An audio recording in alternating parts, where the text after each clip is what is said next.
Welcome back. Tomorrow night, high school football returns to the Tri-State, and your sports authority will be bringing you once again Home Team Friday, the only 30-minute football show here in the Tri-State. I'm joined tonight by the hosts of Home Team Friday, Randall Parmley and Lance Wilkerson. And well, I'll tell you what, guys. First of all, Lance is in his polo tonight, and there's a reason for that. Up, by the way. He loves football so much. He's coaching.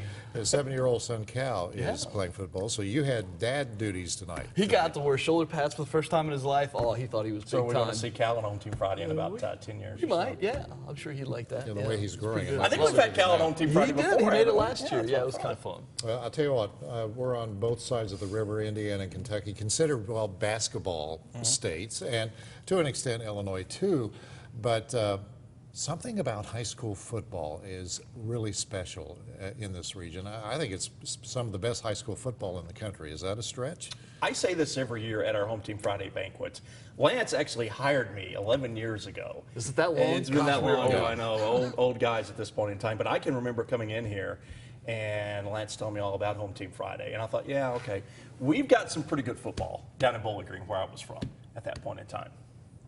Nothing compared to what we see up here in the Tri-State. Even when going to the Modern Day Rights game even last year, you get goosebumps on the sideline. Yeah. And one of the best highlights of my career is when I was in the helicopter landing on the 50-yard line. Yes, I remember that. At the Rights Bowl. I thought I was like Bon Jovi coming out of there, a rock star. It is awesome. And I think the big part of it is college football. You know, I of course work at the University of Evansville. We don't have football. College football isn't a big thing here. It's Notre Dame. But IU and football have always been down for the most part historically. And then you have kind of that legacy where you can go to Wrights. My grandmother was a cheerleader. She's still alive, and she graduated in 1948. There's that generational thing where, especially on the west side, but even in Castle, Memorial, Harrison, Central, and the likes go on.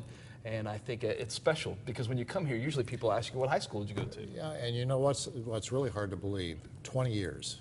This is when Home Team Friday, basically, and Lance, it was your baby. I remember, you know, back in the day, basically, sports, we'd show some highlights on a Friday night. It's not like that anymore. It's not like that anymore. Lance, this whole idea, the concept of Home Team Friday, it just opened up a huge door, and the possibilities are still out there. The biggest thing for us, one, was to really showcase the talent and the kids. But, you know, all three, whether you're in Illinois, Indiana, or Kentucky watching us right now, we're all kind of have that world's against us a little bit. In Indiana, if you go to Indianapolis, they think Evansville's 10 hours away. And in Kentucky, a lot of the attention goes to Louisville and Lexington. And in Illinois, if you're 10 miles south of Chicago, you're not in Illinois. So, you know, we try to be able to do that on Eyewitness News Now, is to showcase that we've got a lot of good teams here. And if you look at basketball, I think our football teams do better than even our high school basketball teams. Yeah, and you know, you talk about Indianapolis. I remember Indianapolis got an education when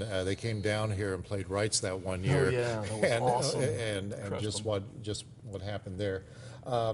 So this basically opened the door. And Randall, when you came on board and everything, there is so much talent when you think of some of the players that have come out of this region and gone on to very big things. Jay Cutler. Yeah. That's all you have to say. My guy. Lance's guy. I mean, he is a Home Team Friday MVP of the year winner. And now he's, in his 8th season with the Bears. And Justin Miller from Owensboro, of course, played for the Raiders and a couple of teams. We've had a lot of unbelievable standouts, and we still have the all-time passing leader in history with modern day's Jake Schiff. Yeah, and you know, it's something about, you know, generations, especially in this day and age, when you have one event, one venue where you have all generations there watching. And I remember when I was going to some of the Bossy games where our youngest daughter went, I'd see Marty Amsler down on the sideline and thinking there's that great Chicago Bear on the sidelines. But all generations coming together for one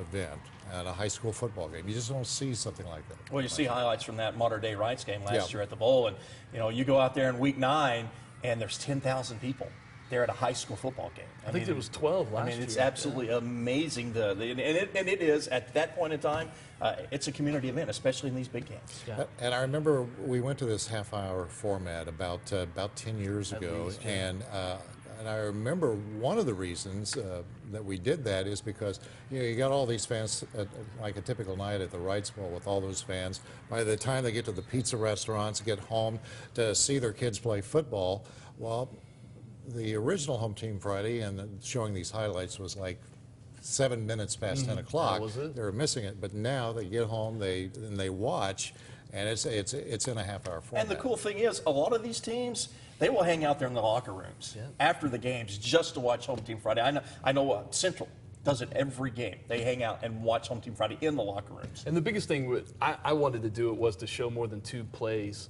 in a game. You know, the one thing that we can do, especially when there's a great big game, when Heritage Hills plays Jasper back in the day, we show 10 plays instead of 2 or 3, and we always try to get interviews after the game. And that's another thing I wanted to point out. What I love about the community is if you go 15, 20 miles any direction out of Evansville, it heightens even more. There's nothing better than going to the jungle back in the day at Heritage Hills or North And Posey Gibson or Southern up Owensboro. there. Gibson Southern's on fire now. That's, you always talk about the movie Hoosiers, but, high school football it is like a real life Hoosiers all the time. How many games tomorrow night? We have 13. 13? We're I guess ready I to should go. start prepping. I'll tell you, if I could just, maybe I can get my cell 13 camera games. out tomorrow night and just show you how crazy it gets here, leading up to all the editing that goes It on can there, be, flooding in. it's hectic around 9:30. It starts to just get bonkers. Just get out of the way of the HTF team. There's They're been many busy. times, many times where we're 10 seconds on and we don't know if we're going to pull it together. But the crew, the production, all the thanks goes to the people behind the scenes that they always make us look a lot better than we are. Well, Randall, thank you so much for taking the time tonight. There's going to be a final countdown. The first Countdown one comes up in coming just about 10 minutes. That's right. And Lance, Thanks, Beebs. always good to see you. franchise. And, well, I'll tell you what, I'm just honored that we've got you back doing Home Team Yeah, I'm Friday. excited. And That's a Randall, salute to you, and it's going to be a great team effort this year. Looking forward to it. All righty.